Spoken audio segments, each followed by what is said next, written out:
everyone, welcome to Precision Prep. How are you doing all? So in the last video, we have covered up the treatment of reserves and accumulated profits. I have also discovered the plan for the 30-day accountancy plan. अब तो हमारे पास मुश्किल से ही 10-15 दिन बचे हैं. So make sure कि आप एक दिन में एक चैप्टर जरूर रिवाइज कीजिए. I'm also putting up the shorts जिसमें हम हर टॉपिक के बारे में जो एक छोटा छोटा सा ट्रिक मैं आपको बता रही हूँ. I must say you must follow those to clear your doubts and get good in the exams. Let's get started in the upcoming video for the today's video. Okay, so in the today video, what we are going to cover is the revaluation account. Now, why we have to make the revaluation account, what is the need, how it is to be prepared, everything we are going to cover in this video. Revaluation account एक ऐसा account है जो हमारे आगे आने वाले 4 chapters में use होगा. Change in profit sharing ratio, the admission of a partner, the retirement of a partner, and the death of a partner. In these 4 chapters, the revaluation account is going to remain the same. इन चारों chapters में इधर आपका change in profit sharing ratio है, admission है, retirement है, death है. What is happening? There is a reconstitution of the partner. Reconstitution किस तरीके से हो रहा है? इधर फर्म में क्या हो रहा है? आपका प्रॉफिट शेयरिंग रेशियो चेंज हो रहा है, तो फर्म रिकॉन्स्टिट्यूट हो रही है from initial to the another level. Now इधर the admission is going to happen, that means the partner is getting admit, तो फिर से पार्टनर्स का रिकॉन्स्टिट्यूशन हुआ. अगेन रिटायरमेंट हो रहा है तो वहां पे भी क्या हो रहा है? आपका रिकॉन्स्टिट्यूशन हो रहा है. And in same in case of the death as well. अब जो ओल्ड पार्टनर्स है, व्हाट दे वांट कि अभी तक तो हम लोग ही फर्म को चला रहे थे पिछले 4 ईयर्स से, 5 ईयर्स से, either from the 20 years we are running the firm. अब suddenly there is a new partner is coming up, और जो ओल्ड पार्टनर है वो रिटायर हो रहा है या डेथ हो रहा है, और there is a change in profit sharing ratio from the old one to a new one. So what they want is कि in these years, whatever has been happened in the previous years, for those years, whatever be the profits are there or the losses are there, will gonna be distribute among the partners in their old ratio. और उस point के बाद जिस दिन भी reconstitution हुआ, from that day as well, क्या होगा? जो भी changes होंगे वो new partners में चेंजेस होंगे. सो कहने का मतलब क्या है कि जिस दिन रिकॉन्स्टिट्यूशन हुआ उस दिन तक का सारा effect, whether it's in assets और liabilities, will be distributed among the old partners in the old ratio, and from that day onwards in the future whatever be the changes will be distributed among the new partners और in the new profit sharing ratio. अब revaluation account ये तो पता चल गया कि क्यों बनाते हैं. अब जब बनाना है तो क्या क्या रिवैल्यू होंगे? हमारे एसेट्स और लायबिलिटीज. एसेट्स माइट इंक्रीज और डिक्रीज, सिमिलरली लायबिलिटीज में इंक्रीज और डिक्रीज. तो for all the things we have to prepare this revaluation account. देखिए, revaluation account records your increase or decrease in the value of the asset. Asset बढ़ा तो मतलब profit हो गया, asset कम हुआ तो मतलब नुकसान हो गया. अनरिकॉर्डेड एसेट्स एंड लायबिलिटीज के लिए, अनरिकॉर्डेड एसेट ऐसा एसेट जो अभी तक रिकॉर्ड नहीं था बट फर्म क्या कर रही है? वो एसेट को रिकॉर्ड कर रही है. रिकॉर्ड कर रही है, एसेट रिकॉर्ड हुआ, that means there is a profit for the firm, तो पॉजिटिवली लिखेंगे. अनरिकॉर्डेड लायबिलिटी को रिकॉर्ड करेंगे, that means there is a liability which has not been recorded earlier but now has to be paid further in the future.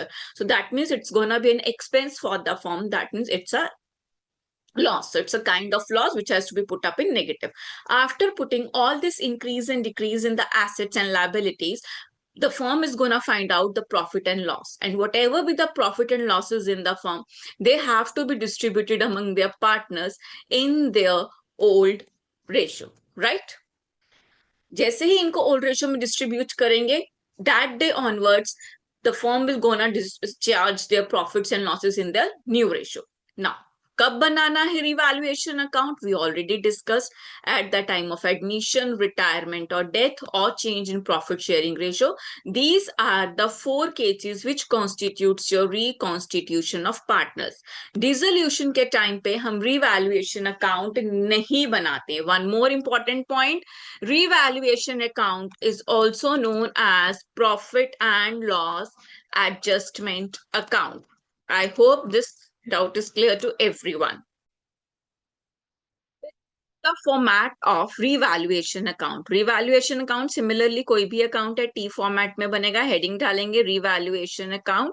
The columns are divided into particulars, amount, particulars and amount. यहाँ पे debit credit लिखा है, you can write down the particulars instead of debit or credit side, you can write down the particulars. Whatever be the decrease in asset have to be put on debit side. debit side क्यों put करना है?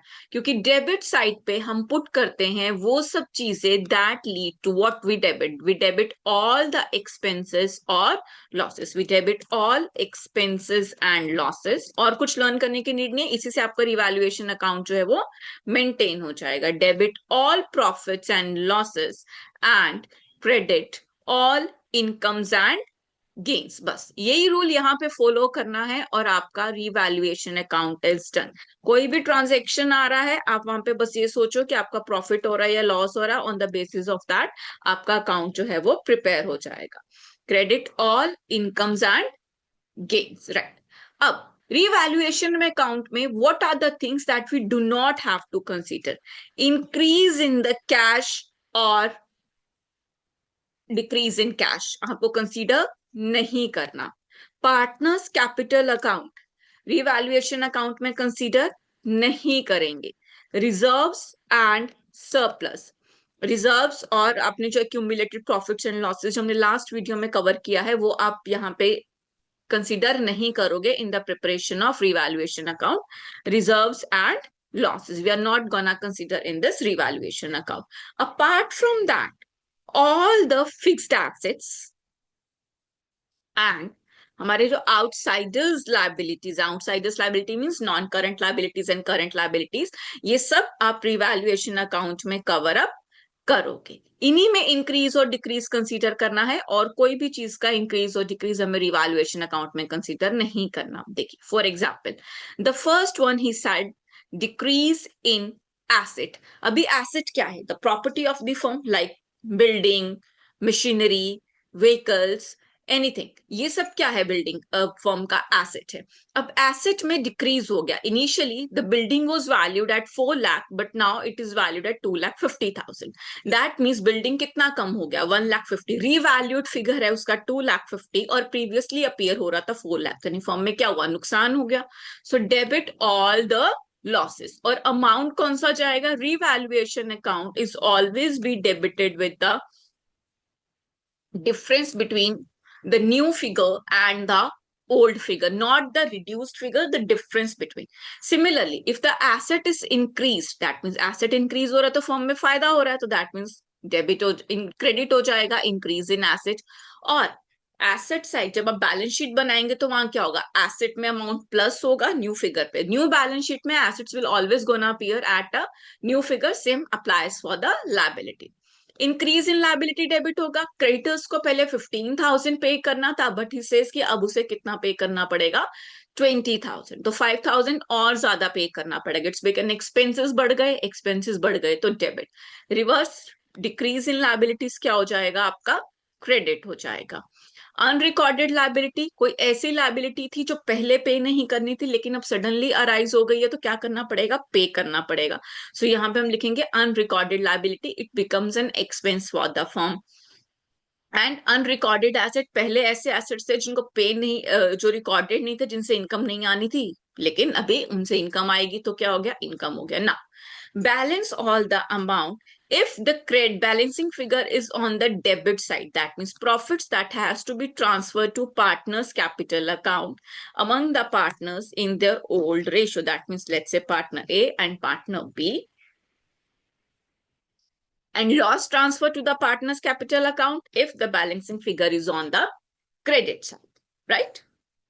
This is the format for revaluation account. Apart from that और कुछ difficult नहीं आएगा. Let's get practice some of the important revaluation account adjustment जिसके basis पे हमें exam में adjustments आती हैं. Okay, so these are the given adjustments. इतनी भी हो जाएंगी तो पेपर डन है। आपका रिवैल्यूएशन अकाउंट बहुत इंपॉर्टेंट है, एनी हाउ आना ही आना है, and important for 6 marks. First first क्या एडजस्टमेंट हो सकता है, land appreciated by 40,000, land appreciate हुआ। अभी लैंड क्या है फर्म के लिए, land is what, land is an asset. Land बढ़ रहा है यानी फर्म का क्या इंक्रीज हो रहा है, एसेट इंक्रीज हो रहा है। अभी एसेट इंक्रीज हो रहा है कितने से, 40,000, एसेट बढ़ रहा है, that means it's a income for the firm. Asset बढ़ गया तो इनकम है, तो क्रेडिट साइड में लिखेंगे बाय, कौन सा एसेट बढ़ा, land, by land 40,000, correct. Second, stock under valued bye 10,000। अभी स्टॉक क्या हो रहा है, अंडर वैल्यू। स्टॉक भी क्या है, हमारा एसेट है, लेकिन स्टॉक क्या है ना, अंडर वैल्यूड है। इंपॉर्टेंट, स्टॉक डेप्रिशिएट नहीं हुआ है, स्टॉक अंडर वैल्यूड है। दैट मीन्स बैलेंस शीट में जिस भी अमाउंट पे स्टॉक लिखा है उसका वैल्यू 10,000 रुपीज से कम दिखाई दे रहा है। बैलेंस शीट में एसेट कम दिखाई दे रहा है, दैट मीन्स मुझे क्या करना चाहिए, एसेट को बढ़ाना चाहिए, इंक्रीज करना चाहिए। जब एसेट को इंक्रीज करना है सो हमें क्या लिखना पड़ेगा, credit side, because we are increasing it's an income, by stock 10,000, correct. Because what we are doing is we are increasing the asset. Under value था पहले, कम वैल्यू पे दिखाई दे रहा है, कम वैल्यू पे अपीयर हो रहा है, अभी क्या करना है, एसेट को इंक्रीज कर देना है। Next adjustment, creditors increased by 5,000। Creditors क्या होते हैं, लाइबिलिटी। अभी लाइबिलिटी बढ़ गई, अभी लाइबिलिटी बढ़ गई तो फर्म के लिए क्या हो गया, नुकसान हो गया। सो टू क्रेडिटर्स, अब क्रेडिटर्स इंक्रीज हो रहे हैं 5,000 से, मतलब 5,000 जो बैलेंसिंग फिगर है, debit. Reverse of that, fourth adjustment, creditors reduced by 8,000। Creditors 8,000 से रिड्यूस होंगे तो that means to creditors, because liability क्या हो गई आपकी, कम हो गई। सो कम हो गई तो हम कौन से साइड लिखेंगे, on the credit side, by creditors we have to pay less now by the firm. The next adjustment, that is the fifth one, old machinery, कोई पुरानी मशीनरी है, फाउंड वर्थ ₹15,000। देखिए अब इसका एडजस्टमेंट हम अभी नहीं कर सकते बिकॉज वी डोंट नो कि जो पुराने वाला मशीनरी है उसका वैल्यू क्या है। लेकिन यहाँ पे बोला ओल्ड मशीनरी, कोई ओल्ड मशीनरी थी। ओल्ड मशीनरी हम कह सकते हैं कि कोई ऐसी मशीनरी जो हमारे पास अभी तक रिकॉर्डेड नहीं है। अब वो मशीनरी रिकॉर्डेड नहीं है, so how do we know कि पहले कितने का था, तो हम क्या मान के चलेंगे कि वो अनरिकॉर्डेड मशीनरी है, पहले अपीयर नहीं हो रही थी, अनरिकॉर्डेड एसेट है और 15,000 के हमें वर्थ है। दैट मीन्स उसका वैल्यू फर्म में क्या होगा, इंक्रीज होगा, बिकॉज एसेट इंक्रीज हुआ है। बाय मशीनरी 15,000 रिवैल्यूएशन अकाउंट में, बिकॉज इनकम आ गया, और बैलेंस शीट में फिर से मशीनरी अपीयर होगा at 15,000। Sixth is the same, we can ignore that. Salary outstanding 4,000 rupees. Salary outstanding मतलब क्या है, सैलरी आउटस्टैंडिंग। अभी salary is an expense, outstanding है, दैट मीन्स क्या है, मेरी लाइबिलिटी है। अभी लाइबिलिटी 4,000 की है, मतलब पे करना है, अनरिकॉर्डेड लाइबिलिटी, लाइबिलिटी पे करेंगे तो फर्म में क्या हो गया, नुकसान हो गया। So to salary outstanding the amount is 4,000। इस तरह करके आप क्रेडिट माइनस डेबिट से अपना फिगर निकालोगे and this will gonna be a profit और loss on revaluation. Now, the very important adjustment, the adjustment number 8, जिसके बिना एग्जाम में क्वेश्चन नहीं बनता, provision for doubtful debt is very very important. किस तरीके से दिया रहता है, इस तरीके से आपको एसेट साइड पे आपको गिवन होगा, डेटर्स गिवन है 1,00,000 रुपीज, लेस प्रोविजंस गिवन होगा, और आपको नेट फिगर दे दिया, कितना दिया है, 95,000। Always we need to check this. अब डेटर्स होता है जिससे हमें क्या होगा, पैसा रिसीव करना है। प्रोविजंस का मतलब क्या होता है, प्रोविजंस इसलिए डेटर्स पे क्रिएट की जाती हैं सो दैट कंपनी शो कर सके कि हमें इतने परसेंटेज लोगों से उम्मीद है कि पैसा नहीं देंगे, सो दैट कंपनी ने इतना दिखा दे कि जी हमारा लॉस है, हमें इतने लोगों से पैसा नहीं आएगा। जैसे यहाँ पे इस पर्टिकुलर क्वेश्चन में 1,00,000 पे 5,000 प्रोविजन है, that means what the company is showing, what the firm is showing, that out of ₹1,00,000 debtors, 5,000 debtors are expected that they will not pay us the money, only 95,000 is gonna be pay. तो जो 5,000 का provision हमने create किया, ये provision कहाँ create करेंगे, profit and loss account के debit side पे लिख देंगे। उससे क्या होगा कि आने वाला जो प्रॉफिट है फर्म का वो 5,000 रुपए से कम हो गया, कम होने की वजह से प्रॉफिट कम हो जाएगा। अब प्रॉफिट कम होगा तो कंपनी को क्या करना पड़ेगा, टैक्सेस भी कम करने पड़ेंगे। इसीलिए क्या क्रिएट किया जाता है, प्रोविजन फॉर डाउटफुल डेट्स किया जाता है आपके प्रूडेंस कॉन्सेप्ट के हिसाब से ना। अब किस तरीके से एडजस्टमेंट दिया ये आपको बैलेंस शीट में लिख दिया उसने, debtors less provision for doubtful dates, and this is the adjustment given. For example, this is the first one. Create 10% provision for doubtful dates. क्या करना है? प्रोविजन लगाना है 10% डेट पे. अब डेट्स का जो फेस वैल्यू गिवन है हमारे एग्जाम्पल में कितना है, 1 लाख है, हम 1 लाख पर ही लगाएंगे. कितना परसेंट? 10%. तो हमारा प्रोविजन कितना लग गया? 1 लाख पे 10% इज 10,000. और 5,000 का क्या है? पुराना प्रोविजन है. If you compare old provision जो था, let's say will write down to understand it in a better way. Old provision जो है वो कितना है? The old provision is given to us is 5,000, और जो न्यू प्रोविजन है वो भी कितना आया आपका? 10,000. नाउ द डिफरेंस जो है वो डिफरेंस है 5,000 का ही, बट प्रोविजन इंक्रीज हुआ. पुराना 5,000 था, नया 10,000 का है. सो 5,000 प्रोविजन इंक्रीज हुआ, और जो भी आपका प्रोविजन लिया जाता है we assume it as a liability. So that means क्या इंक्रीज हो गई? फर्म की लाइबिलिटी इंक्रीज हो गई है. अब लाइबिलिटी इंक्रीज हुई है तो दैट मीन्स क्या है? फर्म के लिए लॉस है. लॉस है तो रिवैल्यूएशन अकाउंट में कहा जाएगा जी? टू साइड, क्योंकि क्या हो गया? Loss to provision for doubtful debts. कितना? Difference amount which is 5,000. और जब बैलेंस शीट बनाएंगे तो कितना लिखेंगे? डेटर्स less 10,000 new provision लिखा जाए. Clear? Okay. Let's move on to next slide for the next example related to this particular adjustment, provision for doubtful debts. देखिए second adjustment क्या कहता है? Create further debts amounted to ₹5,000. पुराना वाला वही चल रहा है, 1 लाख के डेटर्स है, 5,000 का प्रोविजन है. अब एडजस्टमेंट क्या हुआ?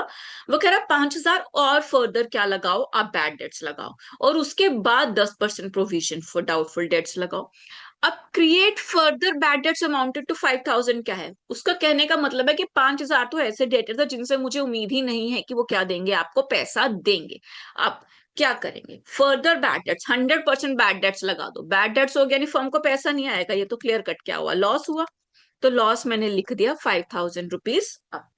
प्रोविजन लगाते हैं. ओल्ड डेटर्स कितने थे? 1 लाख. उस पे हमने प्रोविजन 5,000, वो कह रहा बैड हो गए. बैड का मतलब क्या? कि 100% है कि 5,000 रुपए में पैसा नहीं देंगे. उसके बाद कितने डेटर्स बच गए आपके? 95,000. अब 95,000 पे कितना परसेंट आपको लगाना है प्रोविजन? Which is 10%. 10% प्रोविजन लगाया तो एडजस्टमेंट कितनी आई आपकी? 9,500. अब ये जो 9,500 का आपका प्रोविजन आया, this is your new provision, right? और ओल्ड प्रोविजन कितना था? 5,000. हमने अभी देखा new old provision was 5,000. So 4,500, 9,500 new, 5,000 old, तो 4,500 का प्रोविजन जो है वो बढ़ गया, मतलब लाइबिलिटी बढ़ गई. तो ये जो 4,500 का प्रोविजन लाइबिलिटी बढ़ा, again this is a loss to provision for doubtful debts amounted to 4,500. ये हम सेपरेट लिखेंगे. एक साथ कभी कैलकुलेशन करने की कोशिश करते हैं तो वहां पे रॉन्ग होने के चांसेस बहुत ज्यादा होते हैं, इसलिए we are doing separately. Okay. The third adjustment, all debtors are good. वो कह रहा सारे डेटर्स क्या है? गुड है, मतलब किसी भी तरह का प्रोविजन लगाने की जरूरत नहीं है. And no further provisions are required. Old provisions कितने थे डेटर्स हमारे? 1 लाख. वो कह रहा है ऑल डेटर्स आर गुड, मतलब मुझे कोई भी प्रोविजन नहीं लगाना. अब कितना है? 1 लाख. 1 लाख पे कोई परसेंटेज भी नहीं लगानी. दैट मीन्स जो मेरी न्यू प्रोविजन आई, वो कह रहा है कोई प्रोविजन लगाने की जरूरत नहीं है. वो कितनी है? नील है. और ओल्ड प्रोविजन आपको ऑलरेडी कितना गिवन है? 5,000. सो हमारा न्यू प्रोविजन अब कम हो गया. ओल्ड प्रोविजन 5,000 था, नया लगाना ही नहीं है, कोई डेटर्स भी नहीं है. दैट मीन्स कंपनी को तो बेनिफिट हो गया. That means all the debtors are going to pay the money. So provision कम हो गया, लाइबिलिटी कम हो गई. It's income for the firm by provision for doubtful debts. कितना अमाउंट लिखेंगे? 5,000, बिकॉज ओल्ड 5,000 था, डिफरेंस हमने लिखा 5,000 का, राइट? बैलेंस शीट में कितने डेटर्स आएंगे? 1 लाख, क्योंकि अब कोई प्रोविजन नहीं है. Correct. So these are the three types of adjustment in bad debts that you can get. You may also get the journal entries related to that, or you have to put it in the revaluation account. Okay. Let's come to the next adjustment, building. देखिए over valuation और under valuation है, which is important. Building 1,25,000. Adjustment, building over valued bye 25%. अब क्या कह रहा है कि building का अमाउंट जो है वो कितना है 1,25,000 का, और बिल्डिंग ओवर वैल्यू अपीयर हो रही है 25% से। दैट मीन्स ऐसा नहीं कि 25% लगाना है, इंक्रीज बाय नहीं है, इंक्रीज नहीं करना बिल्डिंग को, बिल्डिंग ओवर वैल्यूड बाय 25% है। Over valued bye 25%, that means जो 100 रुपए की चीज थी वो 125 रुपए पे अपीयर हो रही है, दैट मीन्स 125% पे अपीयर हो रहा है। So this building 125 is appearing at 125 rupees and we have to appear it at 100, that means in 200। ये अपीयर हो रहा है 100 पे, और हम कितने पे लेके आएंगे, अपीयर हो रहा है सॉरी 125 पे, and we are taking it at 100। The new value of the building is 1,00,000। So जो डिफरेंस है 25,000 की बिल्डिंग ज्यादा अपीयर हो रही थी, ओवर वैल्यू थी, कम कर देंगे, to building amounted to 25,000। Similarly the next adjustment stock, stock 90,000 का है, लेकिन कह रहा है कि स्टॉक आपका अंडर वैल्यू अपीयर हो रहा है 10%, दैट मीन्स स्टॉक में 10% कम पे अपीयर हो रहा है। दैट मीन्स जो 90,000 का स्टॉक है वो कितने पे वैल्यू पे हो रहा है, 100 माइनस 10%, 90% पे जो आपका स्टॉक है अपीयर हो रहा है, and we have to take it at 100%। तो कैसे करेंगे, 90,000 का स्टॉक है, अपीयर हो रहा है आपका कितने पे, 90% पे, और हम कितने पे लेके आएंगे उसको, 100 पे। ओके, इनटू करेंगे, into 100। So our new value of the building will, sorry, the stock will be 1,00,000 rupees. That means 10,000 का स्टॉक कम था, अब उसको बढ़ा के लिखेंगे क्योंकि अंडर वैल्यू हो रहा है, कितना difference, 1,00,000 minus 90,000 which is 10,000. Hope all these adjustments are clear. Okay, let's move on to the next revaluation account adjustment. The adjustment number 11, which can come in the exam.